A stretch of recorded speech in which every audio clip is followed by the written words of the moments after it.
নতুন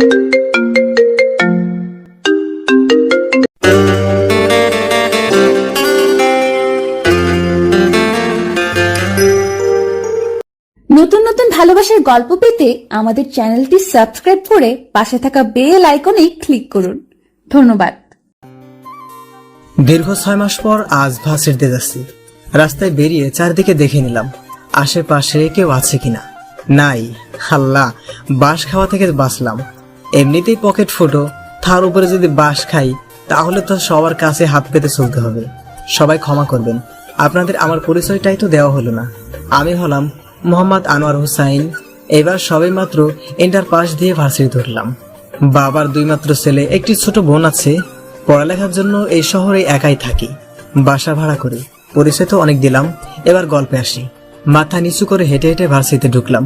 কিছু দূরে আমার নাম ধরে ডাকার শব্দ পেলাম। হোসাইন, হোসাইন। কোন শালা ডাকে আমারে? তোর শালা না, দুলা ভাই। দিনে স্বপ্ন দেখ, রাতে ঘুম কম হলে। এই জায়গায় ঘন্টা পরিপূর্ণ কর। ক্যান্টিনের কাছে একটা আম গাছের নিচে বসলাম। তারপর তৌফিক বলল, এতদিন যে জন্য ভার্সিটিতে আসিস নাই তা মন থেকে ঝেড়ে ফেলে দে, তুই নিজের মতো থাক। সেটাই ভাবছি। কিছুক্ষণ পর একটি মেয়ে আমার সামনে আসলো। ওই হুসাইনের বাচ্চা, তুই এতদিন ভার্সিটিতে আসিস নাই কেন? আসসালামু আলাইকুম আন্টি, কেমন আছেন? ওয়ালাইকুম আসসালাম। ওই কে রে তোর আন্টি? সরি, আপু কেমন আছেন? আলহামদুলিল্লাহ ভালো। তুই কেমন আছিস? আলহামদুলিল্লাহ ভালো। ক্লাস নাই? ক্লাসে যা, ফাঁকিবাজ। কিছু বললাম না। পরে তৌফিক বলল, যাচ্ছি আপু, একটু পরে। চোখ নাক লাল করে রাগে বিড়বিড় করতে করতে মেয়েটা চলে গেল। ডাইনি, ডাইনামাইট একটা, মনে হয় ফেটে যাবে। ঠিক বলছিস দোস্ত, এত রাগ, তোর অবস্থা তো শেষ। যার পাল্লায় পড়েছিস। সেটাই, কিভাবে যে বাঁচবো এর হাত থেকে প্রচন্ড ভয় করে। দেখলেন তো, এতক্ষণ যে মেয়েটা সম্পর্কে কথা হচ্ছিল সে আর কেউ নয়, আমার ভয়। নাম জান্নাত। একই ভার্সিটি থেকে মাস্টার্স করছে, ফাইনাল ইয়ার। ধনী পরিবারের মেয়ে, বাবা মায়ের আদরের মেয়ে, ভাইয়ের আদরের বোন। চল, অনেকদিন ক্লাস করি না, ক্লাসে যাই। আচ্ছা চল। ভালোভাবে ক্লাস শেষ করলাম। ক্লাস থেকে বের হয়ে, দোস্ত তুই একটু এখানে দাঁড়া, আমি 2 নাম্বার কাজ সেরে আসি। হঠাৎ হাতে টান অনুভব করলাম। ঘুরে দেখার আগেই ট্রেনে একটি রুমে নিয়ে কেউ আমার গলা টিপে ধরেছে। শ্বাস নিতে কষ্ট হচ্ছে, ছেড়ে দিন আমাকে। যা, ছেড়ে দিলাম। আপু আপনি? ওই কে তোর আপু? কেউ না, ছেড়ে দিন আমাকে। আগে বল, আর আপু বলবি? না না, আর বলবো না। মনে থাকে জানো, আরেকবার আপু বললে তোকে আমি খুন করব, তারপর জেলে যাব। জেলে যেতে হবে না। তুমি আমার নাম ধরে ডাকবে। এই কি করছেন, ছাড়ুন। কি করলেন এটা? ধুর, ভালো লাগে না। আমি আমার জিনিসে অধিকার খাটালাম। মানে কি বলছেন এসব? পাপ্পি দিয়ে সিল মারলাম। আপনি আর আমার সামনে আসবেন না। জান্নাত লজ্জা পেয়ে মাথা নিচু করে রইল।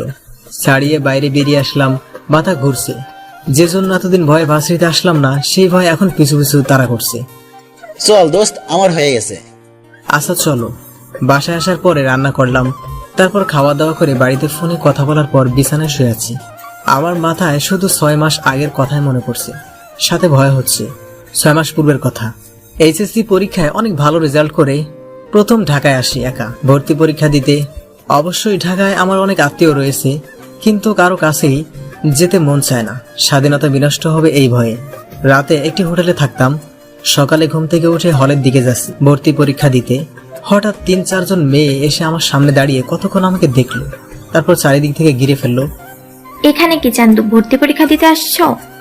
এমনিতেই মেয়েদের থেকে 100 গজ দূরে থাকি, এখন তো সামনে। মাথা ঘুরছে চক্রার মারার মতো। ওই ওই কি ভাবছিস? হ্যাঁ জি না, না কিছু না। হ্যাঁ ভয় পেয়েছে।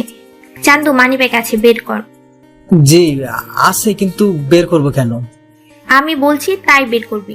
দেখি দেখি। আমি কিছু বলতে পারছি না। মনে হয় কেউ মুখে সুপার গুলো লাগিয়ে দিয়েছে। মানিব্যাগ থেকে 200 টাকা বের করে মানিব্যাগটা ফেরত দিল। এই 200 টাকা তোর জরিমানা। কেন? আমার অপরাধ কি? গোপনে অপরাধটা বলা যাবে না। মেয়েগুলো টাকা নিয়ে কিছু দূরে থাকা ভিক্ষুকদের দান করতে লাগলো। দান করবে ভালো কথা, কিন্তু সেটা এভাবে অন্য কারো কাছ থেকে টাকা হাইজ্যাক করে। মনে মনে ভাবলাম। ভয়ে ভয়ে ক্লাসরুমে গেলাম। ক্লাসে যাওয়ার পর মাথা থেকে সব চিন্তা ফেলে একটা চিন্তায় রইল, কিভাবে এই ভার্সিটিতে চান্স পাবো, কিন্তু মনে ভয়টা এখনো আছে, পরীক্ষা শেষে কি করে আবার মেয়েগুলো। পরীক্ষা ভালোভাবেই দিলাম, বাহিরে বের হয়ে সেই মেয়েগুলোকে কোথাও দেখলাম না। বড় বাঁচা বাঁচলাম। হুসাইন, তুই এই জায়গায় পরীক্ষা দিস? না, ঘুরতে আসছি। এটা তো চিড়িয়াখানা, সব জীবজন্তু ঘোরাফেরা করছে, দেখো না। আরে অনেকদিন পর দেখা হলো, তোর হেয়ালি কথা এ জীবনে যাবে না? দেখতেই তো পাচ্ছ, এখানে সবাই পরীক্ষা দিতে আসছে। আবার জিজ্ঞাসা করতেছো কেন? তুই কি পুঁটি মাছের জ্ঞান নিয়ে ঘোরাফেরা করিস? মানে কি বলতে চাস? হ্যাঁ, শীতে খালে বাদ দিয়ে এক পাশে জাল পেতে অন্য পাশের পানিতে লাঠি দিয়ে বাড়ি দিলে পুঁটি মাছ উল্টা পথে দৌড় না দিয়ে লাফ দিয়ে শুকনো স্থানে ওঠে। তুই শালা সেই পুঁটি মাছ। তুই আমার যতই পচাও, আমি কিন্তু প্রতিদিন ফরমালিন খাই, আমি বুঝবো না। তুই আসলেই ফরমালিন। তোর ভাঙা রেডিও বন্ধ করে চল, বাইরে কিছু খেতে হবে। কিছু খাইনি সকালে। আচ্ছা চল যাই। কিছুদিন পর ভর্তি পরীক্ষার রেজাল্ট দিল। আমি ও তৌফিক দুজনে চান্স পেয়েছি। তৌফিক থাকবে ওর মামার বাসায়, আর আমি বাসা ভাড়া করে। বাসা ভাড়া পেতে অনেক কষ্ট করতে হয়েছে, ব্যাচেলর তো তাই। বাসায় সবকিছু ম্যানেজ করে পরের দিন ভার্সিটি যাওয়ার জন্য বের হলাম। কিন্তু গেটের কাছে যাওয়ার পর আবার সেই মেয়েগুলো আমার পথ আটকে দাঁড়ালো। আবার সেই মেয়েটা যে মানিব্যাগ নিয়েছিল। ওই মানিব্যাগ বের কর দ্রুত। কেন? আবার কি অপরাধ করলাম আমি? বের করতে বলেছি, বের কর। আমি ভয়ে ভয়ে মানিব্যাগ বের করলাম। মানিব্যাগটা চিলের মতো সৌ মেরে মানিব্যাগটা কেড়ে নিল। পরে 100 টাকার 5টা নোট বের করে বলল, আজ তোর অপরাধের পরিমাণ বেশি, তাই আজ 500 নিলাম। কি অপরাধ সেটা তো বলবেন। না, সেটা গোপনীয় বলা যাবে না। আরে টাকা নিব নাকি? না না, আমি আর কথা বলবো না। মনে থাকে যেন। আমি কোনো কথা বললাম না। সেই দিনের মতো আজও আমার কাছ থেকে নেওয়া টাকা ভিক্ষুকদের দান করে দিল। মেয়েগুলো চলে যাওয়ার পর, হুসাইন, তুই এখানে দাঁড়িয়ে কি করছিস? না কিছু না, চল। তোর মন খারাপ কেন? তেমন কিছু না, চল বলছি। পরে তৌফিককে সবকিছু বললাম। হয়তো বড় আপুরা র্যাগিং করছে। আরে তাহলে তো টাকা নিত না। ভাবিস না, একটু এড়িয়ে চললে ঠিক হয়ে যাবে। ঠিক হলেই ভালো, আল্লাহ জানে কি হয়। তারপর থেকে প্রতিদিন লেট করে ভার্সিটিতে যেতাম, এড়িয়ে চলা যাকে বলে, যার ফলে দেখা হতো না। এর মধ্যে বড় আপুগুলোর পরিচয় জানতে পেরেছি। সবাই আমার থেকে 6 বছরের সিনিয়র। হঠাৎ একদিন যেখানে বাঘের বাস সেখানে সন্ধ্যা হয়, এমনই ভার্সিটি গেট দিয়ে ঢুকতে যাব, সামনে দেখি হলুদ ড্রেস পরা বড় আপুর গ্যাংয়ের একজন দাঁড়িয়ে আছে। সে অন্য কেউ না, মানিব্যাগ ছিনতাইকারী জান্নাত। মনে হয় ভয়ে কলেজা পর্যন্ত ঠান্ডা হয়ে গেছে। হলদে পাখির ন্যায় ডানা উড়িয়ে সামনে এসে দাঁড়ালো। যেহেতু সে আমার সিনিয়র আপু, তাই সালাম দিলাম, আসসালামু আলাইকুম আপু। ওয়ালাইকুম আসসালাম। ঠাস ঠাস 2 গালে 2টা বাস পড়লো। একে তো ভয় পাই, তার উপরে আবার থাপ্পড় খেলাম। তাই মাথা নিচু করে আছি, মনে হয় চোখ দিয়ে আগুন বের হবে। ওই কে তোর আপু? আপনি আমার সিনিয়র, তাই তো আপু বলছি। আজ থেকে আমার নাম ধরে ডাকবি। আমার নাম ইফাতুল জান্নাত, আমাকে জান্নাত বলে ডাকবা। সূর্য আজ কোন দিক দিয়ে উঠলো, চারিদিকে তাকিয়ে মনে মনে ভাবছি, তুমি বলে ডাকছে, ব্যাপার কি? ডালমে কুছ কালা হে, বিড়বিড় করে বললাম। মানিব্যাগ আজ কথা বলা শেষ করতে দিলাম না, মানিব্যাগ এগিয়ে দিলাম। আজ তোমার কাছ থেকে টাকা নিতে চাইছিলাম না, যেহেতু মানিব্যাগ বের করেছো তাই 100 টাকা নিলাম। তাও ভালো, বড় ধরনের অর্থদণ্ড থেকে বাঁচলাম। আজ তোমার অপরাধের পরিমাণ কম, তাই। এবারে জান্নাত আপু একটা মুচকি হাসি দিয়ে চলে গেল। অন্যদিনের মতো আমার থেকে হাইজ্যাককৃত টাকা ভিক্ষুকদের দিল, সাথে সে নিজের থেকে কিছু টাকা দিল। খেয়াল করলাম যতই দূরে যাচ্ছে হৃদয়ের কেমন একটা টান অনুভব হয়, মনে হয় ভয়ের কারণে। দৌড়ে আসার পরেও ক্লাসে লেট হয়ে গেল। স্যারের কাছে অনুমতি নিয়ে ঢুকলাম। তৌফিকের পাশে বসতেই, ওই বেটা, চিড়িয়াখানার বান্দর, তোর লেট হলো কেন? তোর জন্য কতক্ষণ চিড়িয়াখানায় দাঁড়িয়েছিলাম জানিস?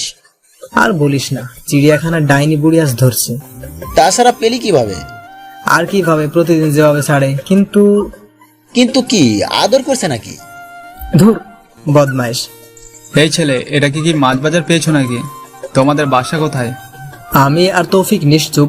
তারপর কিছু ডায়লগ, আরো অনেক কিছু বলছি, সব নাই বলি। ভার্সিটির ক্লাস শেষে বাসা, আর বাসা থেকে ভার্সিটি, এভাবে চলছে। পাশাপাশি জান্নাত আপুর অত্যাচার তো আছেই।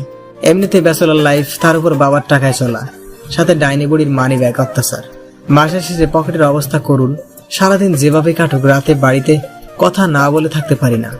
আব্বুই প্রতিদিন ফোন দেয়, আসসালামু আলাইকুম আব্বু, কেমন আছো? ওয়ালাইকুম আসসালাম। আমি ভালো আছি, তুমি কেমন আছো বাবা? আলহামদুলিল্লাহ ভালো আছি আব্বু। বাড়ির সবাই কেমন আছে? আলহামদুলিল্লাহ ভালো।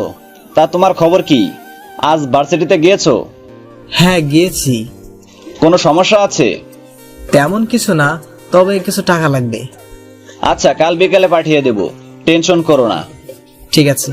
আরো অনেকক্ষণ সবার সাথে কথা বলে ঘুমিয়ে পড়লাম। সকালে যথারীতি ভার্সিটির উদ্দেশ্যে বের হলাম। ভার্সিটির সামনে এসে জান্নাত আপুর সাথে দেখা। আজ এত লেট কেন? এমনি, তাতে আপনার কি? পকেটে টাকা কম থাকার কারণে আজ হেঁটেই ভার্সিটিতে আসছি, তাই মাথা একটু গরম, সাথে একজনের উপরে রাগ আছে। মানে এসব কেমন কথা? মাথা নিচু করে আসছি ভয়ে, আবার কি করে ফেলে আল্লাহ জানে। মানিব্যাগ বের করো, আজ তোমার অপরাধের পরিমাণ অনেক বেশি।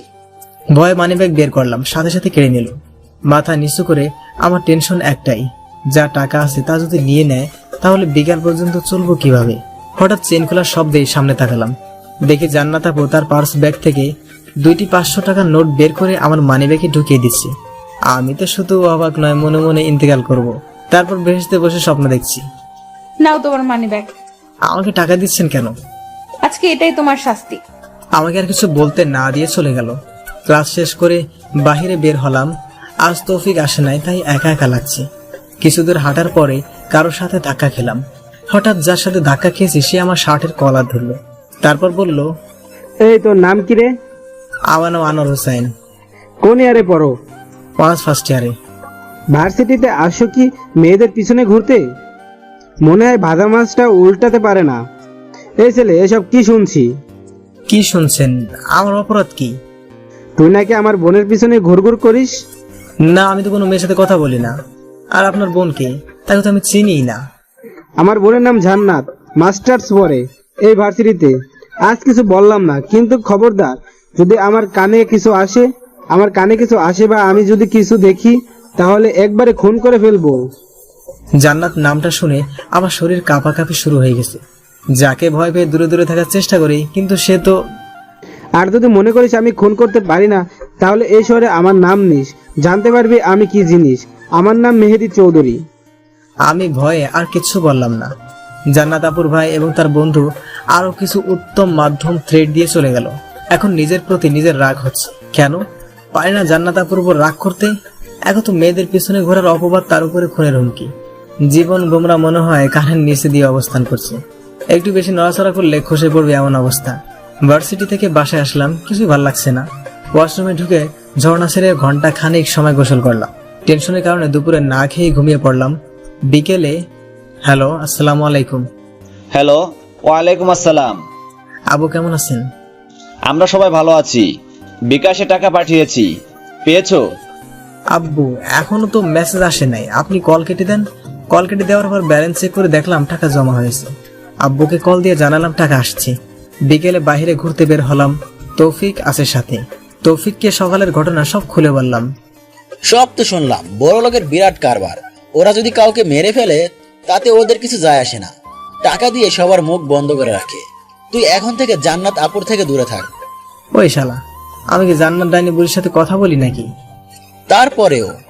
তারপরে মানে ওই ডাইনিটাই তো আমার পথ আটকায়। সবই বুঝছি, এবার চল বাসায় যাব, একটু পরেই অন্ধকার হয়ে যাবে। আচ্ছা চল। আর শোন, টেনশন করবে না। ঠিক আছে, টেনশন করব না। বাসায় এসে কিছুক্ষণ বই পড়ার পরে শুরু করলাম মোবাইল অত্যাচার। কখন ঘুমিয়েছি বুঝতে পারি নাই। সকালে ভার্সিটির উদ্দেশ্যে বের হলাম। আজ লুকিয়ে লুকিয়ে ভিতরে ঢুকলাম। ক্লাস শেষ করে লুকিয়ে লুকিয়ে বের হলাম, কিন্তু হুসাইন, দাঁড়াও দাঁড়াও। দ্রুত ভার্সিটি থেকে বের হয়েছি। তারপরও সামনে এসে, হুসাইন, তোমার সাথে আমার কিছু কথা আছে। আপনার কথা থাকলেও আমার নেই। তারপরেও দাঁড়াও। আচ্ছা বলুন। গতকাল আমার বড় ভাই তোমাকে কিছু বলেছে। তা দিয়ে আপনি কি করবেন? বলো কি বলেছে। ফোন বের করলাম। ফোনের স্ক্রিনের আব্বুর নাম্বার, মানে ভিতরে অনেক প্রশ্ন। আব্বু তো এই সময় ফোন করে না। ভাবনা দূরে রেখে কল রিসিভ করলাম। আসসালামু আলাইকুম। হ্যালো, ওয়ালাইকুম আসসালাম। পাশে কান্নার শব্দ। আমার ছোট বোন মরিয়ম কাঁদছে অনেক বড় গলায়। আব্বু হঠাৎ এই সময় কল করলেন। আবার পাশে মরিয়ম কান্নার শব্দ পাচ্ছি। সবাই ভালো আছে? অনেকক্ষণ হলো আব্বু কোনো কথা বলছে না। সালাম নেওয়ার সময় আব্বুর কণ্ঠ কেমন ভারী ভারী লাগলো। মনে অনেক প্রশ্ন, কি হলো হঠাৎ? হ্যাঁ বলছি, তুমি আজ এখনই বাড়ি চলে আসবে। কেন আব্বু, হঠাৎ বাড়িতে যেতে হবে? বাড়ি আসলেই জানতে পারবে। আর কোনো প্রশ্ন করবে না। আব্বু কলটা কেটে দিল। মনটা খারাপ হয়ে গেল। হঠাৎ বাড়ির কেন কোনো সমস্যা হয়েছে নিশ্চয়ই। হাই, তোমার মন খারাপ কেন? হঠাৎ কি হলো? কথা বলছো না কেন? কিছু না, সরুন, আমি বাসায় যাব। একটু কথা শুনলে কি হয়? নিন মানি ব্যাগ। আপনার তো দান করার জন্য আমার মানি ব্যাগের টাকা লাগবে। না, লাগবে না। আমার বাড়ি যেতে হবে, প্রচন্ড টেনশন হচ্ছে। আর কোনো কথা না বাড়িয়ে বাসার উদ্দেশ্যে হাঁটা ধরলাম, কিন্তু হাঁটতে পারছি না। হাতে কেমন টান অনুভব করলাম। পিছনে তাকিয়ে দেখি জান্নাত আপু আমার হাত ধরে আছে। এমনিতে টেনশন, তার ভিতরে আবার হাত ধরে আছে। ছাড়ুন আমার হাত। ঝাড়া মেরে হাত ছাড়িয়ে। কি পেয়েছেন? আমার হাত কেন ধরছেন? জান্নাত আপু চুপচাপ, কোনো কথা বলছে না। চারিদিকের মানুষের দৃষ্টি এখন আমাদের প্রতি। খানিক বাদে চোখ পড়লো জান্নাত আপুর দিকে। চোখ দিয়ে অঝোর ধারায় মুক্তার মতো জলের কণা খসে পড়ছে। একটু খারাপ লাগলেও আমার যেহেতু বাড়ি যেতেই হবে, তাই সেদিকে ভ্রুক্ষেপ না দিয়ে বাসায় চলে আসলাম। টেনশন নিয়ে বাড়ির উদ্দেশ্যে বের হলাম। এখন সকাল 11:30 বাজে। লঞ্চ সন্ধ্যার আগে পাবো না, তার চেয়ে বাসে গেলে কম সময়ে বাসায় পৌঁছানো যাবে। যেই ভাবা সেই করা। বাস স্ট্যান্ড থেকে টিকিট কেটে পড়লাম গন্তব্য মেহেরপুর। এতক্ষণে হয়তো বুঝতে পেরেছেন আমার বাড়ি কোথায়। মনে মনে অনেক যুদ্ধ চলছে। কি জন্য আব্বু বাড়ি যেতে বলল? গতকাল বিকেলেও তো কথা হলো, তখন তো কিছু বললো না। তাহলে বিকেল 5টার সময় বাসা থেকে নেমে রিক্সা নিয়ে বাড়ি যাচ্ছি। বাড়ির সামনে এসে মানুষের ভিড় দেখে ভয়টা এবার আরো গ্রাস করছে। রিক্সা ভাড়া মিটিয়ে ভিতরে ঢুকছি, হঠাৎ কেউ দৌড়ে এসে জড়িয়ে ধরে কান্না করছে। এমন ভাবে কাঁদছে মনে হয় তার কোনো আপনজন পৃথিবীর মায়া ত্যাগ করেছে। কি এভাবে কেউ জড়িয়ে ধরে? মাথাটা উঁচু করে দেখি মরিয়ম। তুই কাঁদছিস কেন? কি হয়েছে বল আমাকে। তোর কণ্ঠ ভাঙা কেন? কেঁদে চলছে বিরতিহীন ভাবে। বল আমাকে, কেউ কিছু বলেছে? ভাইয়া, দাদি আর নেই। কি বলিস কি? কষ্টে বুকটা ফেটে যাচ্ছে।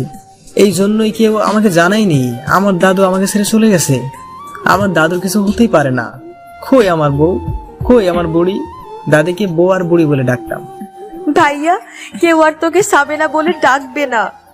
আমি দাদিকে বউ ডাকতাম, আর দাদি স্বামী না ডেকে শর্ট করে শামেলা বলে ডাকতো। ভাইয়া, আমি এখন কার সাথে রাতে ঘুমাবো? ভাইয়া, কে আমাকে গল্প শোনাবে? আমি বংশের বড় নাতি, আমাকে নিয়ে সবাই মেতে থাকতো। দাদি তো আমাকে ছাড়া কোথাও যেত না। সেই দাদি আমাকে ছেড়ে চলে গেল। কেন গেলাম? ঢাকা। চোখ দিয়ে ফোটা ফোটা কষ্ট বের হচ্ছে। দাদি, তুমি তো বলছিলে আমাকে সাহেব হতে হবে, আর তুমি আমার বেগম হবে। নাতবো, আসলেও তুমি আমার বেগম থাকবে। তুমি তো আমাকে জোর করে ঢাকাতে পড়াইতে পাঠাইছো। ঘরে ঢুকে আমার চোখ পড়লো দাদির নিথর দেহের দিকে। আমাকে কেউ ধরে রাখতে পারছে না। কেঁদে কেঁদে দাদির দিকে যাচ্ছি। হোসাইন বাবা, একটু শোনো। তুই যদি এত ভেঙে পড়িস তাহলে মরিয়ামকে কে সামলাবে?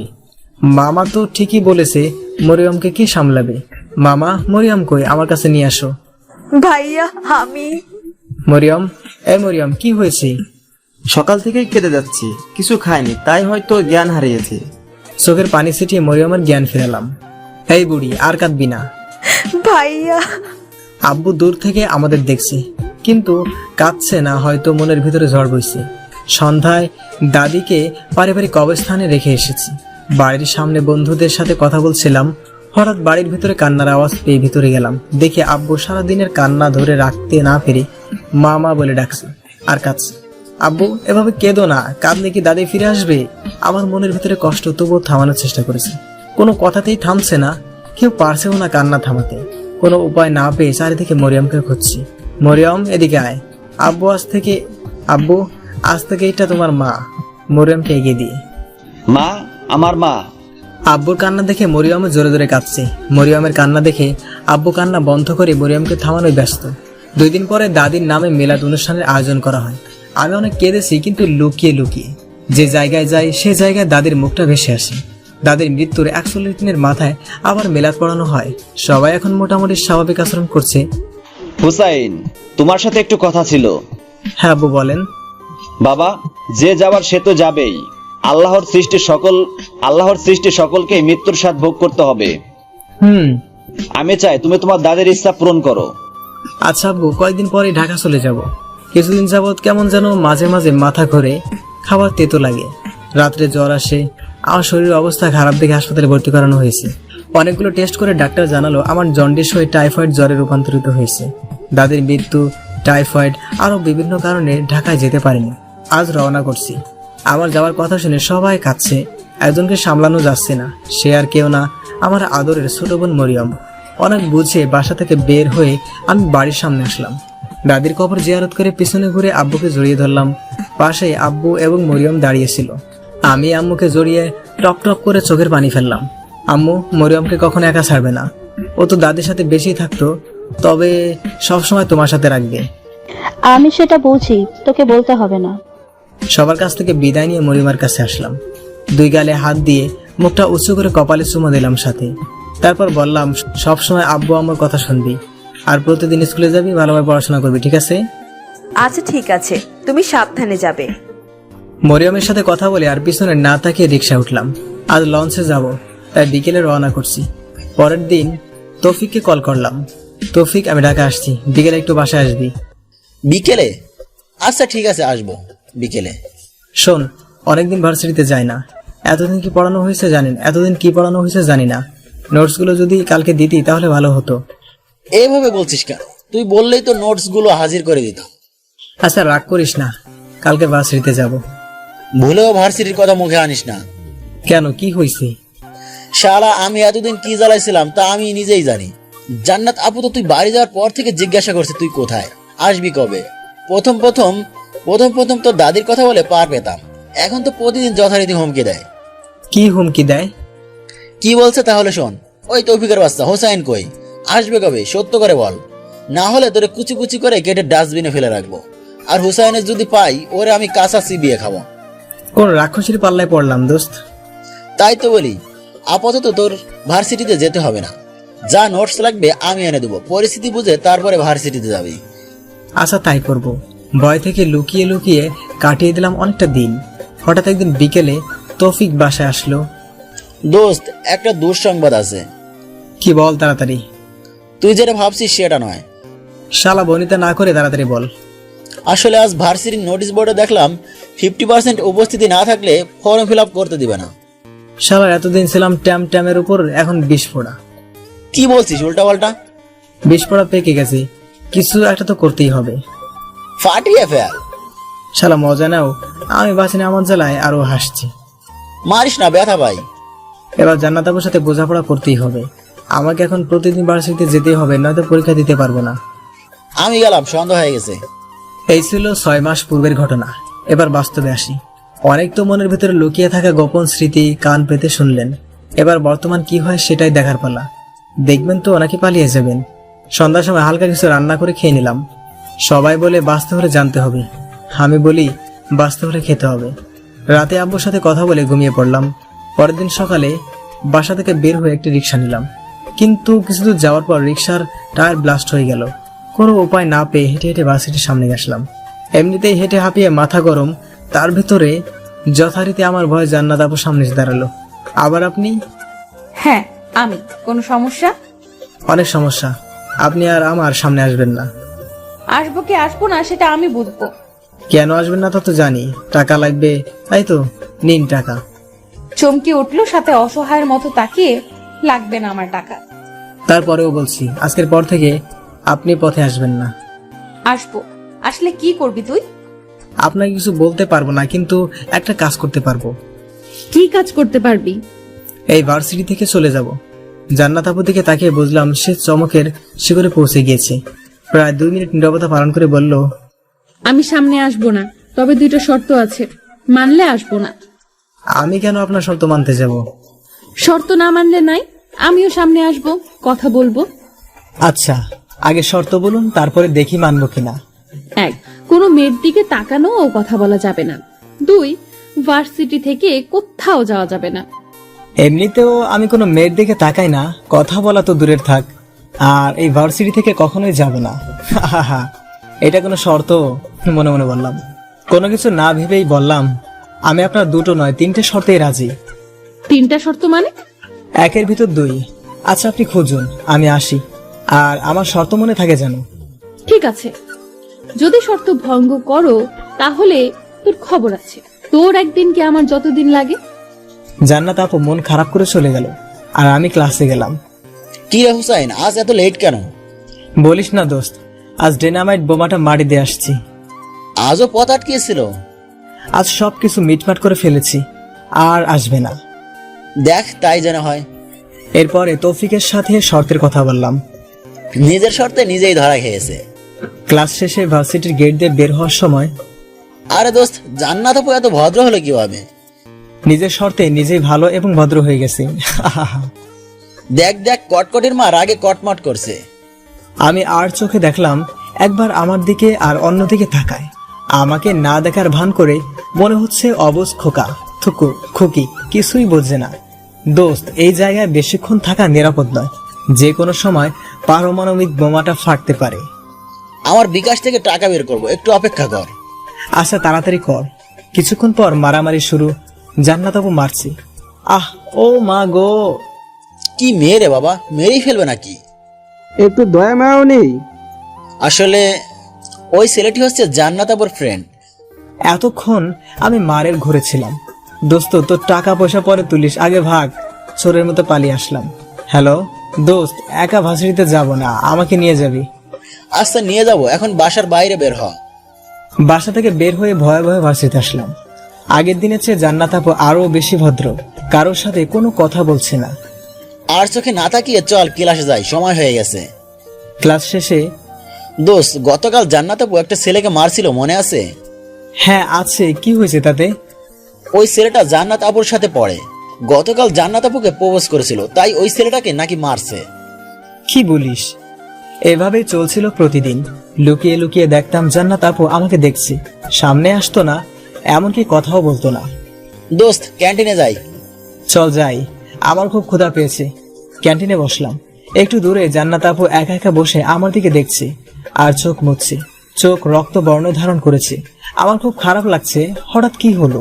সেদিন শর্তের পর থেকে মনে মনে ভাবছি, দোস্ত, স্যার আমাকে ডাকছে। আচ্ছা যা। আমি দেখি জান্নাত আপু কাঁদে কেন।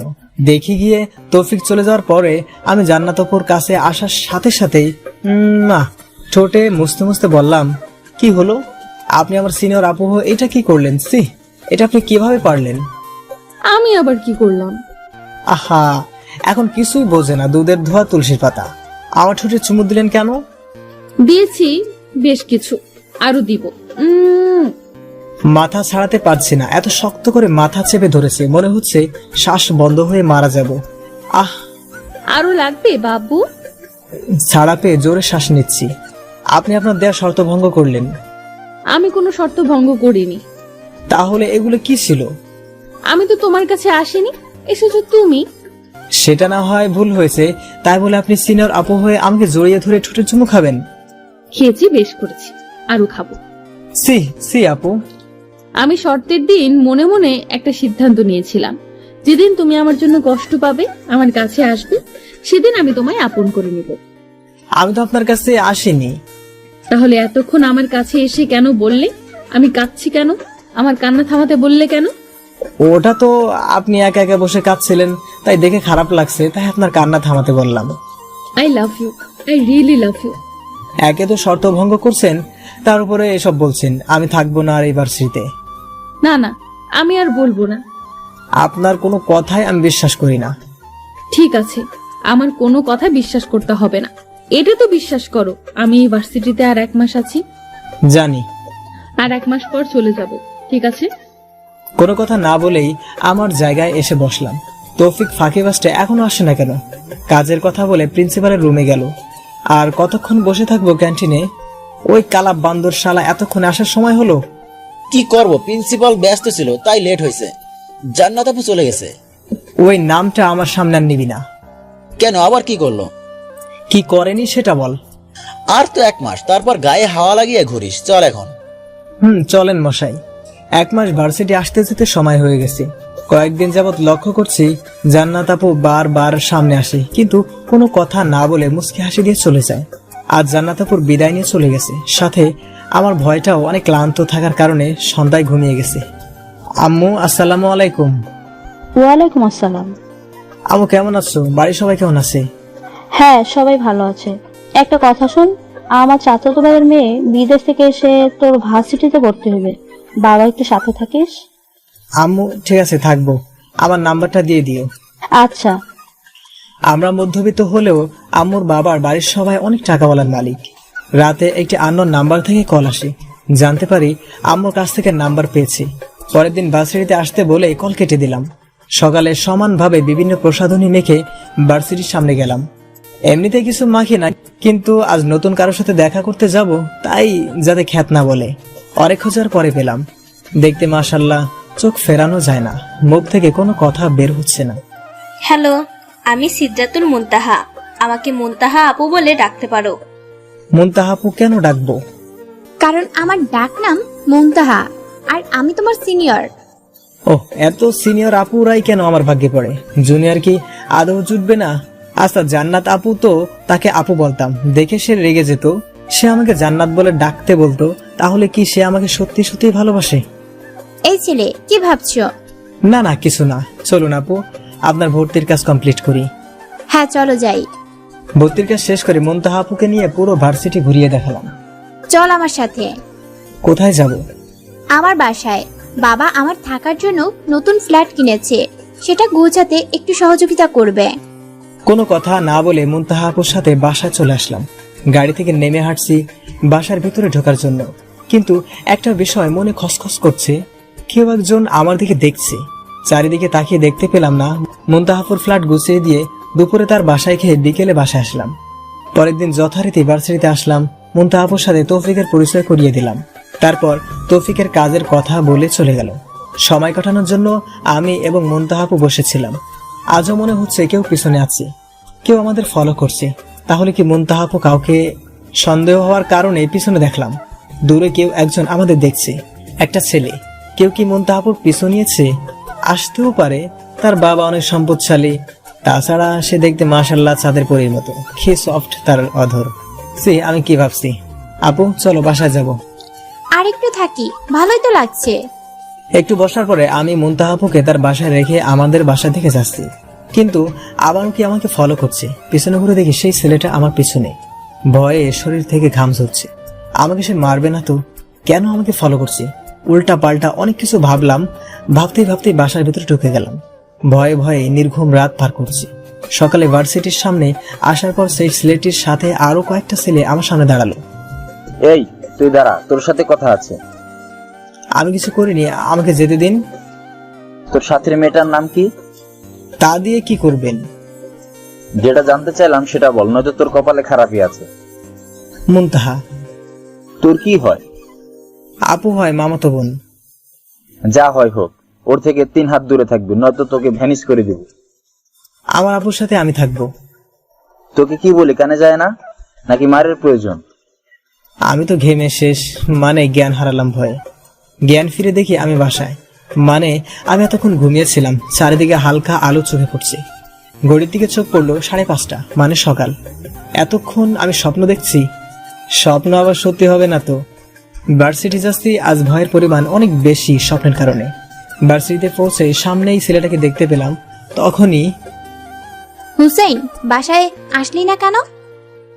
ঘুম থেকে উঠতে লেট হয়েছে তাই।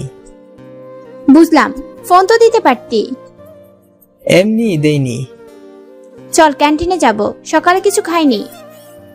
ছেলেটার দিকে তাকিয়ে দেখলাম চোখ বড় বড় করে আমাদের দিকে দেখছে। আমার মনে শুধু স্বপ্নের ভয়। ক্যান্টিনের কাছে তৌফিকের সাথে দেখা। হোসাইন, কখন আসলি? অনেকক্ষণ হলো গেটের কাছে ছিলাম, চল ক্যান্টিনে যাই। আচ্ছা চল। ক্যান্টিনে বসার পরে একটি মেয়ে আসলো। মেয়েটি বলল, হ্যালো, আমি মিতু। হাই, আমরা তৌফিক, মুনতাহা আর হুসাইন। আপনার নাম কি? তা হবে কেন, আমার নাম হুসাইন। তাহলে যে বললেন আমি হুসাইন, বললেন যে? আমি বাদ দিয়ে শুধু হুসাইন, সবাই একসাথে হেসে দিল। তা তুমি কোন ইয়ারে পড়ো? আমি ফার্স্ট ইয়ারে পড়ি। আপনারা? আমরা সেকেন্ড ইয়ার। মুনতাহা আপু 4th ইয়ার। আসলে আমি নতুন, তাছাড়া কোনো বন্ধু নাই, তাই আপনাদের সাথে পরিচিত হতে আসলাম। আমাদের সাথে কথা বলতে গেলে আপনি আপনি করতে পারবে না, তুমি করে বলতে হবে। আচ্ছা বলবো। দোস্ত, আজ আমাদের ডিপার্টমেন্টে নতুন লেকচারার আসবে। শুনলাম সে নাকি অনেক স্ট্রিক্ট। চল ক্লাসে যাই, নয়তো প্রথম দিন আমাদের না আবার শুলে চড়ায়। নতুন লেকচারার পুরুষ নাকি মহিলা তা জানি না। চল যাই। আপু, আমরা ক্লাসে গেলাম। মিতু, গেলাম। মিতু তৌফিকের দিকে তাকাতেই তৌফিক লজ্জায় মাথা নিচু করে ক্লাসের দিকে হাঁটা ধরল। ব্যাপার কি, আজ এত লজ্জা? কিছু না, ছেলেদের লজ্জা থাকতে নেই। আসলে আমি মিতুর উপর ক্রাশ খেয়েছি। আবার লজ্জা পাচ্ছিস? শালা ক্রাশ নামক পোকাটা খাওয়ার আগে তোমার লজ্জা কোথায় ছিল? ক্রাশ পোকা মানে? কিছু না, চল ক্লাসে যাই। দোস্ত, আমাকে একটু সহযোগিতা করবি? তা তোকে বলতে হবে না, চল। ক্লাসে এসে নতুন লেকচারার এর অপেক্ষায় বসে আছি, সবার দৃষ্টি দরজার দিকে। হঠাৎ প্রিন্সিপাল স্যারের সাথে একজন মহিলা বোরকা পরে ভিতরে প্রবেশ করলো। এই হলো তোমাদের নতুন লেকচারার মিস জান্নাত চৌধুরী। হ্যালো ম্যাম, অনেকেই বলল। হ্যালো, আমি তোমাদের ইংলিশ লেকচার দিব। তোমরা ক্লাস করো, আমি আসি। শুরু করা যাক। জি ma'am. Hey you, what's your name? My name is MD Anwar Hossain. ও, সে business and communication rules. Ma'am, হঠাৎ প্রশ্ন করবে বুঝতে পারিনি, তাই একটু অপ্রস্তুত হয়ে পড়লাম। পারবে না? ভার্সিটি আসো কি মেয়েদের দেখতে নাকি ঘুরতে আসো? ম্যাডাম, হোসাইন এরকম ছেলে না। তোমাকে সাফাই গাইতে হবে না। জি ম্যাম। আর তুমি দাঁড়িয়ে থাকো, ক্লাস শেষ করে আমার সাথে দেখা করবে। জি ম্যাম। ক্লাস শেষ করে নতুন ম্যাডামকে খুঁজছি, অবশেষে তার ক্যাবিনের সামনে গিয়ে, may I coming ma'am? Yes, coming, sit down. না, ঠিক আছে ম্যাম। তোমাকে বসতে বলেছি, বসবে। সারা ক্লাস টাইম তো দাঁড়িয়েছিলে। আচ্ছা ম্যাম, বসছি। তুমি কোথাও ইংলিশ প্রাইভেট পড়ো? জি না ম্যাম। কাল থেকে আমার কাছে ইংলিশ পড়বে। ম্যাম, আমি হ্যাঁ বা না বলতে বলিনি, আমি পড়তে বলেছি মানে পড়বে। হঠাৎ ম্যাম দাঁড়িয়ে গেলেন, আমার চেয়ারের কাছে এসে দাঁড়ালেন। সকালে ক্যান্টিনে মেয়েদের দেখলাম তোমার সাথে কথা বলছে, ওরা কারা? সেটা আপনাকে কেন বলবো? আপনি আমার টিচার, কিন্তু সেটা শুধু ভার্সিটিতে, বাইরে নয়। বলতে বলেছি মানে বলবে। ভয়ে একটু সরে দাঁড়ালাম। ম্যাম, একজন 4th ইয়ারে পড়ে, আরেকজন 1st ইয়ারে। তাহলে তুমি বড় আপু আর ছোট আপুদের সাথে প্রেম করে বেড়াও? কি বলছেন ম্যাম? মুনতাহা আপু আমার মামাতো বোন, আর মিতু আমার ছোট বোনের মতো। তাহলে আমি কি? ধাক্কাটা জোরে দেওয়ার কারণে দেওয়ালের সাথে ঠেকালাম। ম্যাম, ম্যাডাম আস্তে করে মুখোশ করে ফেললো। কিছু বলার আগেই আমার দুই সাইডে 2 হাত দিয়ে আটকে দিল। জান্নাত আপু, আপনি? কেন, অন্য কাউকে আশা করেছিলে? আমি ছাড়া তোমার উপরে কারো অধিকার নেই। কি করছেন? ছাড়েন আমাকে। আর কোনো কথা বলতে দিল না, তার 2 ঠোঁট দিয়ে আমার ঠোঁট আটকে দিল। চুমুতে চুমুতে ভরিয়ে দিল। প্রায় 10 মিনিট পর আমাকে ছাড়লো। ছাড়া পেয়ে শ্বাস নিতে কষ্ট হচ্ছে। শ্বাস নিতে পারছি। জান্নাত আপু আমার অবস্থা দেখে আর থাকতে পারলেন না, আবারও তার ঠোঁট আমার ঠোঁটের সাথে মিশিয়ে তার নিঃশ্বাসে আমার ভিতরে দিতে লাগলেন। 5 মিনিট পর আমাকে ছাড়লেন। এখন আমি মোটামুটি স্বাভাবিক। কি করলেন? এটা আমাকে মেরে ফেলবেন নাকি? হাত দিয়ে মুখ চেপে ধরে বললেন, জীবনে আর মরার কথা বলবে না। তোমার কিছু হলে আমার কি হবে? ধুর। আর দাঁড়িয়ে না থেকে বাসার উদ্দেশ্যে বের হলাম। পরের দিন ভার্সিটির ক্লাস শেষে পিয়ন দিয়ে নতুন ম্যাডাম জান্নাত আপু আমাকে ডেকে পাঠালেন। না গেলে অনেক অত্যাচার করবে, এই ভয়ে তার ক্যাবিনে গেলাম। আসবো ম্যাডাম? আসো, তোমার বই বের করো। আপনার কাছে পড়বো না। বসো এখানে। তুমি পড়বে না, তোমার ঘাড় পড়বে। অনিচ্ছা সত্ত্বেও বই খুলে পড়ছি। কিছুক্ষণ পর জান্নাত আপু এটা ওটা বুঝিয়ে দিচ্ছি। পড়া শেষে উঠে আসবো, তখন দাঁড়াও। ভয় দাঁড়ালাম। জান্নাত আপু কাছে এসে আমার গালে হাত দিয়ে বলছে, ভালো করে পড়ো। মনে হয় জান্নাত আপু ভালো হয়ে গেছে। আর শর্তের কথা যেন মনে থাকে। কিছু না বলে বের হয়ে গেলাম। পরের দিন ভার্সিটি গিয়ে ক্লাস করে বাইরে মুনতাহা আপুকে দাঁড়িয়ে থাকতে দেখলাম। মুনতাহা আপু বায়না করলো সে আমাকে না নিয়ে মার্কেটে যাবে না। না করতে পারলাম না। মার্কেটিং করে মুনতাহা আপুকে বাসায় দিয়ে আসতে গেলাম। রাস্তার সাইডে দেখলাম জান্নাত আপু গাড়িতে হেলান দিয়ে আমাদেরকে তাকিয়ে আছে। চোখে প্রচন্ড রাগ দেখা যাচ্ছে। কোনো কথা না বলে মুনতাহা আপুর বাসায় গিয়ে কিছুক্ষণ থাকার পরে বাসায় ফিরলাম। রাতে বাড়িতে ফোনে কথা বলে ঘুমিয়ে পড়লাম। প্রতিদিনের মতো আজও ভার্সিটিতে যাচ্ছি, কিন্তু আজ ভয়টা অন্য দিনের চেয়ে একটু বেশি। একে তো শর্ত মানিনি, তারপরে গতকাল পড়তে যাইনি। ক্লাসে যাওয়ার কিছুক্ষণ পর ম্যাডাম মানে জান্নাত আপু আসলো। ভালোভাবে ক্লাস করছে, কিন্তু আমার সাথে কোনো কথা বলছে না। ক্লাস শেষে জান্নাত আপুর কাছে তার ক্যাবিনে পড়তে গেলাম। আমি পড়ছি, সে মাঝে মাঝে বলে দিচ্ছে, আমি কিন্তু তার কেয়ারিং অনেক মিস করছি। পড়া শেষে ভার্সিটির গেটে আসার পরেই রিক্সা নিয়ে বাসায় যাচ্ছি। হঠাৎ সেই ছেলেটা রিক্সা দাঁড় করালো। কোনো রিক্সা পাচ্ছি না, লিফট দেওয়া যায়? কেন নয়, উঠুন। কোনো কিছু না ভেবেই বললাম। কিছু দূর যাওয়ার পরে কেমন মাথা ঘুরছে, চোখে ঝাপসা দেখছি। পড়ে যেতে গেলে ছেলেটা আমাকে ধরে ফেললো, চোখ বন্ধ হয়ে গেল। চোখ খুলে নিজেকে একটি বন্ধ কবরে রুমে আবিষ্কার করলাম। চারদিকে চোখ বুলিয়ে নিলাম, বুঝলাম আমাকে কেউ কিডন্যাপ করেছে। সেই ছেলেটি করেনি তো। ভয়ে গলা শুকে বাস কাঠ হয়ে যাচ্ছে। স্বপ্ন দেখছে না তো? নিজেকে একটু চিমটি কেটে দেখি, না, স্বপ্ন নয়, বাস্তব। খসখস শব্দের কারণে দরজার দিকে চোখ গেল। একটি লোক ভিতরে ঢুকেছে, কেমন একটু চেনা চেনা লাগছে। এগুলো খেয়ে নাও। আপনি কে? আমাকে এখানে আটকে রাখছেন কেন? সবকিছু জানতে পারবে, আগে খেয়ে নাও। আমি খাবো না, আমাকে যেতে দিন। না খেলে তোমার শরীর অসুস্থ হবে, আমার কি? কাজ শেষ না হলে যেতে পারবে না। আপনাদের টাকা চাই তাই তো? আমার আব্বুর নাম্বার নিয়ে ফোন করুন, যত টাকা লাগবে চেয়ে নিন, কিন্তু আমাকে যেতে দিন। আমার ম্যাডামের যত টাকা আছে তা দিয়ে তোমাদের 1000 বার কেনাকাটা। কে হতে পারে? আমার সাথে তো কারো শত্রুতা নেই। মনে মনে ভাবলাম, কে আপনার ম্যাডাম? আমাকে দিয়ে তার কি কাজ? দরজার দিকে চোখ পড়তেই আমি থ হয়ে দাঁড়িয়ে গেলাম। শাকিল ভাই, আপনি বাইরে যান। জান্নাত আপু, আপনি আমাকে কিডন্যাপ করেছেন? ওই যে, একদম আপু বলবে না। আপু বললেই খুন করে ফেলবো। আমাকে জান্নাত বলে ডাকবে। আপনি আমাকে কিডন্যাপ করেছেন কেন? আমি তো আপনার কোনো ক্ষতি করিনি। অনেক বড় ক্ষতি করেছো, তা তুমি বুঝবে না। নাও, এগুলো খেয়ে নাও। খাবো না, আমাকে যেতে দিন, বাসায় যাব। হা করো। খাবো না বলছি, খাবো না। শাকিল ভাই, সবাইকে নিয়ে ভেতরে আসুন। লম্বা লম্বা 4টা খাম্বা লোক, বডিগার্ড টাইপ পোশাক পরিহিত, সাথে শাকিল নামের লোকটি, আরো 5 জন, 3 জন মেয়ে, 2 জন ছেলে, জান্নাত আপুর ফ্রেন্ডস। পিছনে একজন হুজুর টাইপ লোক এসে ভিতর আসলো। আমাকে হালাল করতে আসেনি তো, মনে মনে ভাবলাম। 2টা বডিগার্ড আমার 2 পাশে বসলো। হুজুর, শুরু করুন। সকল লেখার কাজ শেষ, এখন শুধু কবুল বললেই বিয়ের কাজ সম্পূর্ণ হবে। কার বিয়ে হবে? তোমার আর আমার বিয়ে হবে এখন। বিয়ে করব না। তাছাড়া আপনার মতো বুড়ি আপুকে তো করবই না। তুমি বিয়ে করবে না, তোমার বাপ আর বিয়ে করবে। সি, আপনি এত খারাপ। শেষে আমার আব্বুকে। খারাপের দেখেছো কি? এখন বিয়ে না করলে দেখাবো। করব না আমি আপনাকে বিয়ে। হুজুর, আপনি শুরু করুন।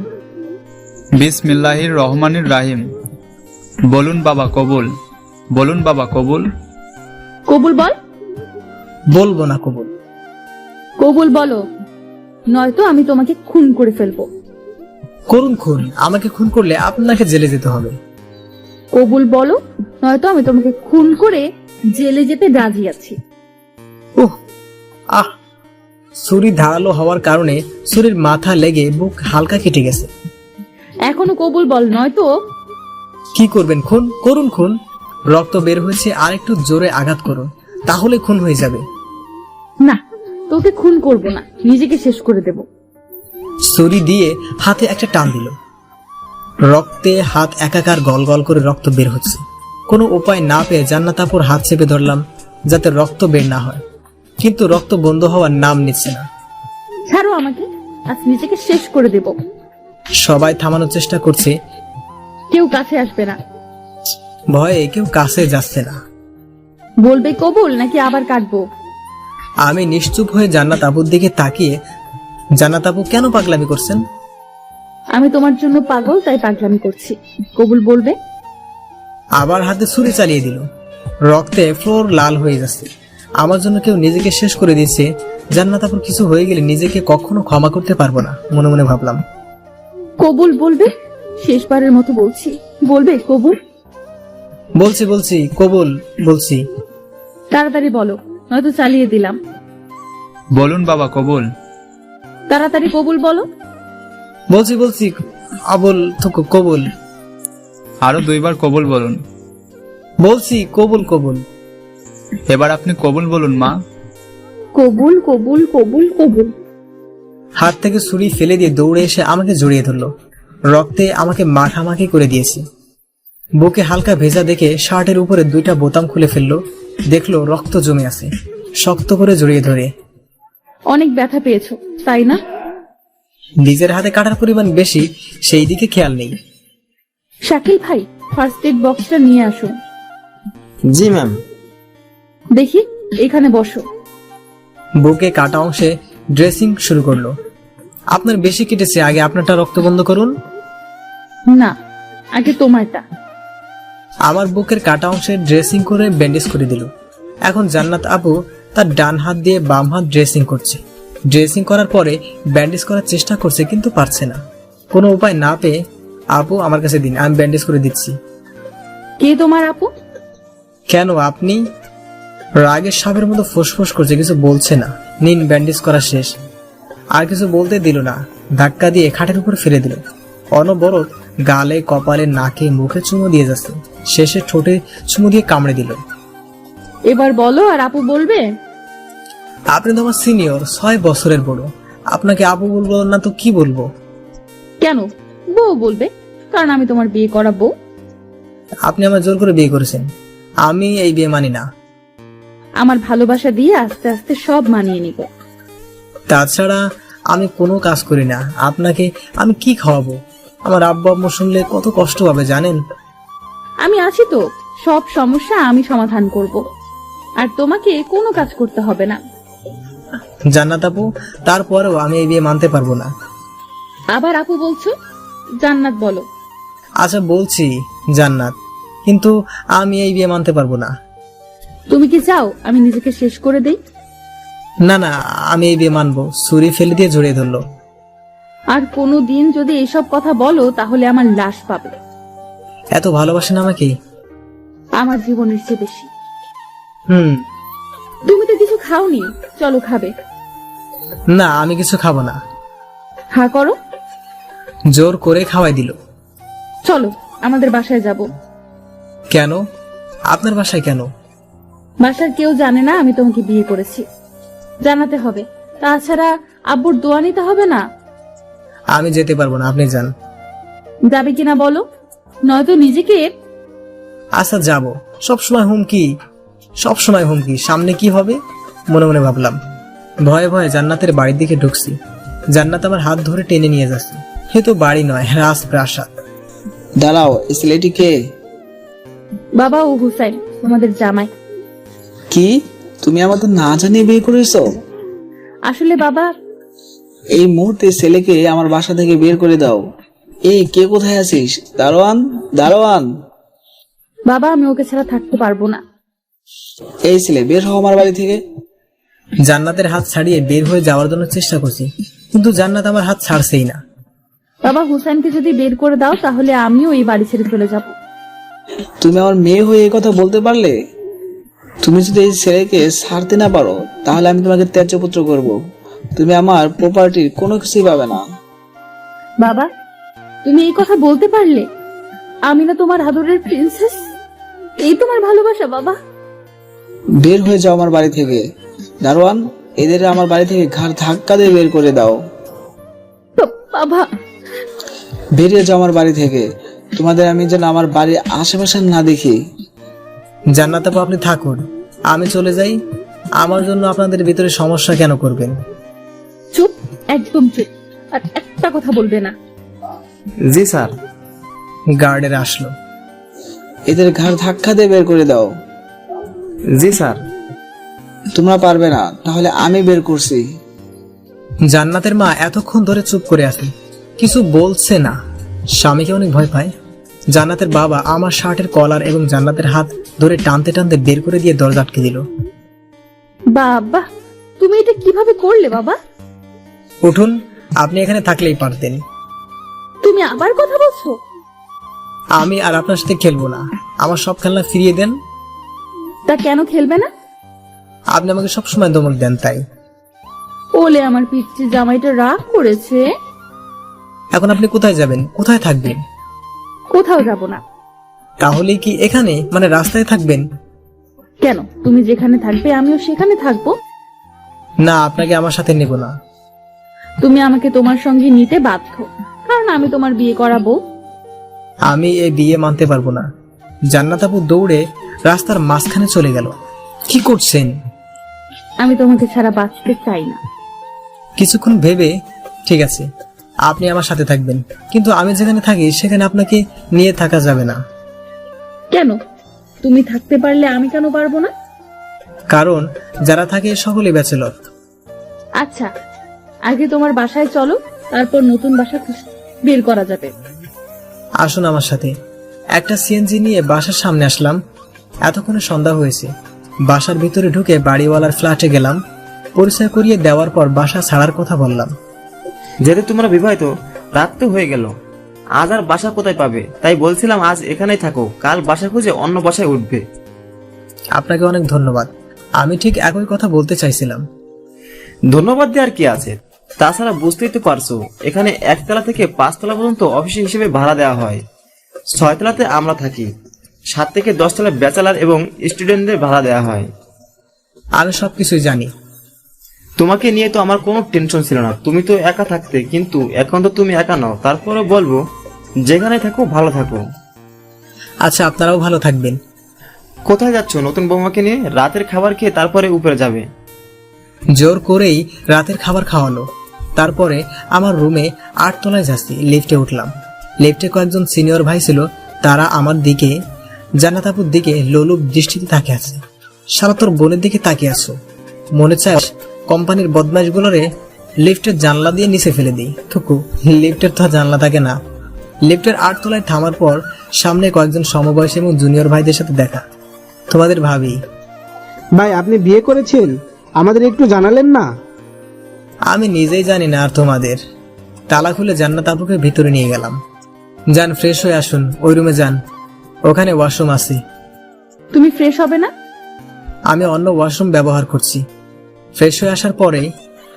আমি এখন কি পরবো? কেন? আপনার পরনে যা আছে সেগুলোই পরে থাকুন। আপনি তো কিছু আনেননি। আমার পরনের জামা কাপড় ভিজে গেছে, আমি এখন কি পরবো? একটা বুদ্ধি আছে। কি বুদ্ধি? তাড়াতাড়ি বলো। আপনি আমার শার্ট প্যান্ট পরতে পারেন। কি? আমি তোমার শার্ট প্যান্ট পরবো না, কখনো না। তাহলে আর কি করা, এভাবেই থাকুন। না, এভাবে থাকলে আমার ঠান্ডা লেগে যাবে। কি করব, আমার এখানে তো মেয়েদের কোনো পোশাক নেই, আর এত রাত্রে বাইরে যাওয়া যাবে না। আচ্ছা, তোমার শার্ট প্যান্ট দাও। একটি শার্ট এবং প্যান্ট দিলাম, নিয়ে অন্য রুমে চলে গেল। হুসাইন, প্যান্ট পরতে পারছি না। এখন কি করব? কিছু একটা করো। আরেকটা বুদ্ধি আছে, লুঙ্গি। পরবে লুঙ্গি? লুঙ্গি? ছি, শেষ পর্যন্ত লুঙ্গি? না পড়লে নাই, এভাবে থাকেন। আমার জলিতে তো মাথায় অনেক বুদ্ধি আছে। আচ্ছা, দাও তোমার লুঙ্গি। দরজা হালকা একটু ফাঁকা করে লুঙ্গি নিল। লুঙ্গি নেওয়ার সময় হাতে হালকা একটু টাচ লাগায় জান্নাত আপু কেঁপে উঠলো। খেয়াল করলাম জান্নাত আপুর কাঁপুনি আনমনে আমার হৃদয় টাচ করে ফেলল। দরজা হালকা ফাঁকা করে শার্ট এবং লুঙ্গি পরে লুঙ্গি ডান্স দিতে দিতে না হেঁটে হেঁটে সামনে এসে দাঁড়ালো। আমি অবাক হয়ে তাকিয়ে আছি। এই প্রথম জান্নাত আপুকে দেখে আমার হৃদয়ে টান অনুভব করছি। আমার সামনে একজন লুঙ্গি পরি দাঁড়িয়ে আছে। আপনাকে তো লুঙ্গিতে দারুণ লাগছে। লজ্জায় মাথা নিচু করে জান্নাত আপু নিজের এক পা দিয়ে অন্য পা চিমটি কাটছে। আমার চোখ আটকে আছে জান্নাত আপুর পায়ে। তার পায়ের আঙ্গুল, পায়ের নখ, পায়ের গোড়ালি আমাকে আকর্ষণ করছে, যেন সকল সৌন্দর্য পায়ে লুকিয়ে আছে। কিন্তু একটা কিছুতে অসম্পূর্ণ লাগছে। কি দেখছো? আপনার পা দেখছি। জান্নাত আপু লজ্জায় পাকা টমেটো হয়ে যাচ্ছে। ঘুরে আমার রুমে চলে গেলাম, সাথে সাথে বেরিয়ে আসলাম। এই চেয়ারটায় বসুন। চেয়ারে বসলো, হাঁটু গেড়ে তার সামনে বসলাম। পাটা দেখি। না না, আমার পা তোমাকে ধরতে হবে কেন? পা জোর করে ধরে বুকের সাথে লাগালাম। কি করছো কি? পকেটে হাত দিয়ে অসম্পূর্ণ জিনিসটা 2 ভাই পরিয়ে দিলাম। পা 2টা হাতে নিলাম। বারবার টাচ করার ফলে জান্নাত আপু কেঁপে কেঁপে উঠছে। জান্নাত আপু পাটা সরিয়ে নিল। আমার ঘোর কেটে গেল। একটু দূরে সরে, আপু আমি সরি, আসলে জোকের বসে কি করে ফেললাম। তুমি কেন সরি বলছো? আমার উপর, আমার প্রাণের উপর, আমার দেহের প্রতিটি অঙ্গ প্রত্যঙ্গের উপর তোমার অধিকার রয়েছে। কি বলছেন এসব? আমি যা বলেছি তার চুল পরিমাণ কথাও মিথ্যা নয়। আমি শুধু তোমার। তারপরেও আমি তো এই বিয়ে। তুমি আবার এসব কথা বলছো? কথা না বাড়িয়ে বেলকনিতে চলে আসলাম। কি থেকে কি হয়ে গেল মনে মনে ভাবতেছি। কি ভাবছো? নিষেধ করলেও ছাড়বে না, তাই জড়িয়ে ধরতে দিলাম। কিছু না। আচ্ছা, নূপুর কোথায় পেলে? আগে কেনা ছিল। তার জন্য কিনেছিলে? নুপুরটা দেখে পছন্দ হয়েছে তাই কিনেছি। আমি অনেক ভাগ্যবতী, তোমার পছন্দ করার নুপুরটা আমার পায়ের সৌন্দর্যটা আরো অনেক বাড়িয়ে দিয়েছে। জান্নাত আপু, আপনি ঘুমিয়ে পড়ুন। আবার আপু বলছো? আর একবার আপু বললে আমি কিন্তু। থাক, কিছু করতে হবে না, যান ঘুমিয়ে পড়ুন। না, আমি ঘুমাবো না, তোমার সাথে চাঁদ দেখবো। যেটা আপনার ইচ্ছা, নিষেধ করলে শুনবে না জানি। আচ্ছা, আজ আমাদের জীবনের গুরুত্বপূর্ণ কি জানো? কি আবার? কিছুই তো না। আজ আমাদের বাসর রাত। ধ্যাৎ, এই 8 তলায় তো একটা বাসও নেই, তাহলে কিসের বাসের রাত? বাসর রাত। এভাবে কেন বললে? কিভাবে বললাম? চলো ঘুমাবে। রুমে আসার পরে জান্নাত, তুমি খাটে ঘুমিয়ে পড়ো, আমি অন্য রুমে ঘুমাবো। তুমি কি চাও বলো? তোমাকে না পেয়ে নিজেকে শেষ করে দেই? না, আমি তা চাই না। তাহলে নামাজ পড়ে চুপ করে শুয়ে পড়ো। আচ্ছা। নামাজ পড়ে খাটের এক কর্নারে শুয়ে পড়লাম। কিছুক্ষণ পর অনুভব করলাম জান্নাত আমার পাশে শুয়েছে। অনেকক্ষণ কোনো সাড়া শব্দ করছে না। হঠাৎ পিছন থেকে জড়িয়ে ধরলো। জড়িয়ে ধরে কানের নরম লতি মুখে নিয়ে অনবরত চুষছে। মাঝে মাঝে ঘাড়ে কামড় দিচ্ছে। আমি যেন মাতাল হয়ে যাচ্ছি। কি করছো, ভালো লাগছে না? কোনো কথা না বলে জড়িয়ে তার রোমান্টিক অত্যাচার করছে। আর থাকতে না পেরে জান্নাতের দিকে ঘুরে জান্নাতের গোলাপি ঠোঁটের নিজের ঠোঁট মিলিয়ে দিলাম। বাকি যা হয়েছে সব ইতিহাস। যে মাসে শুক্রবার নাই সেই মাসে বলবো। সকালে ঘুম থেকে উঠে দেখি আমি আমার সিনিয়র বউয়ের বুকে থুকু, আমার বুকে সিনিয়র বউ আমাকে জড়িয়ে ধরে ঘুমিয়ে আছে। রাতের এত রোমান্টিকতার কারণে চোখের ঘুম, তাই জান্নাতের কপালে একটা চুমু দিয়ে আবার ঘুমের সাগরে ডুব দিলাম। পানির ফোঁটা মুখে পড়ার কারণে ঘুম ভেঙে গেল। দেখলাম সিনিয়র বউ মিটিমিটি হাসছে। আমার পিচ্চি জামাইটা এত দুষ্ট আগে বুঝতে পারিনি। আর কোনো কথা বলতে না দিয়ে হাত ধরে টান দিয়ে নিজের সাথে মিশিয়ে চুমুতে চুমুতে ভরিয়ে দিল। আই লাভ ইউ পিচ্চি জামাই। I love you too senior বোম থুকু বউ। কি বললে? আমি বোম? আজ আমি তোমার পেট ফাটিয়ে ফেলবো। কিভাবে ফাটাবে শুনি? চুমু খাইয়ে খাইয়ে পেট ভরে ফেলবো, এরপর এমনিতেই ফেটে যাবে। তাই নাকি? তাহলে আসো, চুমু খাইয়ে পেট ভরিয়ে দাও। আমার পিচ্চি জামাই এত রোমান্টিক। রোমান্টিক ছিলাম না, হয়ে গেছে সিনিয়র বউর অত্যাচারে। কি? আমি তোমায় অত্যাচার করি? এভাবে মারলে তো আমি মরে যাব। জান্নাত মুখ চেপে ধরলো। মন খারাপ করে চলে যাচ্ছে। হাতটা চেপে ধরলাম। আমার দিকে ঘুরিয়ে দেখলাম কাঁদছেও। জান্নাত আপু, কাঁদছেন কেন? তুমি বারবার মরার কথা কেন বলো? তুমি বুঝতে পারো না আমি তোমাকে কতটা ভালোবাসি? আচ্ছা, আর বলবো না, হয়েছে। না, হয়নি। তুমি আবার আমাকে আপু বলে রাখছো। আসলে তুমি তো আমার সিনিয়র, তাই একটু সময় লাগবেই। ঠিক আছে, কিন্তু আমি যদি দেখি ইচ্ছে করে বলো তাহলে যে কি করব। আমার ভার্সিটিতে যেতে হবে, আর কোনো কথা বলা যাবে না। আমি কি বাসায় থাকবো নাকি? আমিও তো ভার্সিটিতে যাব। কথা কাটাকাটি করে হালকা নাস্তা করে দুজন একই রিক্সা চেপে ভার্সিটির সামনে নামলাম। রিক্সা থেকে নেমে জান্নাত রিক্সা ভাড়া দিল। দাও। কি দিব? কি দিবে বুঝতে পারছো না? না, কি দেব বলেন ম্যাডাম? মানি ব্যাগ দাও। ভয়ে মানিব্যাগ দিয়ে দিলাম। এতদিন কত শান্তিতে ছিল মানিব্যাগের টাকা। মনে মনে ভাবলাম। মানিব্যাগ থেকে 500 টাকা নিয়ে, এই নাও, পকেটে রাখো। আচ্ছা ম্যাডাম, আপনি শুধু আমার মানিব্যাগ থেকে কেন টাকা নেন? সেই ভার্সিটির প্রথম দিন থেকেই। বুঝতে পারছো না? না, আমার মাথায় কিছু আসছে না। বুঝতে হবে না, যাও ক্লাসে যাও। আর শোনো, ক্লাস শেষে আমার কেবিনে আসবে, তারপর বাসা খুঁজতে হবে। আচ্ছা, আমার মনে আছে। কি মনে আছে? বাসা খুঁজতে যাওয়ার কথা ক্লাসে যাওয়ার পর। হুসাইন, গতকাল বিকেলে কোথায় ছিলি? আর তোর ফোন বন্ধ ছিল কেন? সব বলবো, আগে ক্লাস শেষ করো। সব ক্লাস শেষে বাইরে আসার পর তৌফিক, ওই জায়গায় একটু বস, আমি আসছি। আমিও আসি। না, তুই বস। তুমি এসে গেছো? চলো। আমাদের সাথে তৌফিক যাবে। আচ্ছা চলো। বাহিরে বের হবার পর তৌফিককে নিয়ে বের হলাম। হুসাইন, আমরা কোথায় যাচ্ছি? বাসা খুঁজতে যাচ্ছি। নতুন বাসা কেন? ভার্সিটির কাছেই 2 রুমের একটা ফ্ল্যাট, ডাইনিং ড্রয়িং সহ ভাড়া করলাম। আগেরবার কত কষ্ট করতে হয়েছে। কেউ স্টুডেন্টদের কাছে ভাড়া দিতে চায়নি। ব্যাচেলরদের কষ্ট ব্যাচেলরাই বোঝে। একবার তো ভেবেছিলাম কোনো বাড়িওয়ালার মেয়ে বিয়ে করে ঘর জামাই থাকি। কি বললে তুমি? তৌফিক অবাক চোখে তাকিয়ে আছে। হুসাইন, এবার তো বল ব্যাপারটা কি? হঠাৎ বাসা পরিবর্তন করলি? সব বলবো, আগে আমার বোনকে ফোন দিয়ে আসতে বল, তারপর বলছি। মিতুকে আবার কেন ফোন দিব? দিতে বলেছি দিদি। মিতু আসার পরে আমরা একটা রেস্টুরেন্টে গেলাম। আমি আর ম্যাডাম এক পাশে, অন্য পাশে মিতু আর তৌফিক। দোস্ত এবার বল তো। ম্যাডাম ম্যাডাম আর আমি হাজবেন্ড ওয়াইফ। তৌফিক আর মিতু অবাকের চরম সীমায় পৌঁছেছে। দুজনে হা করে আছে।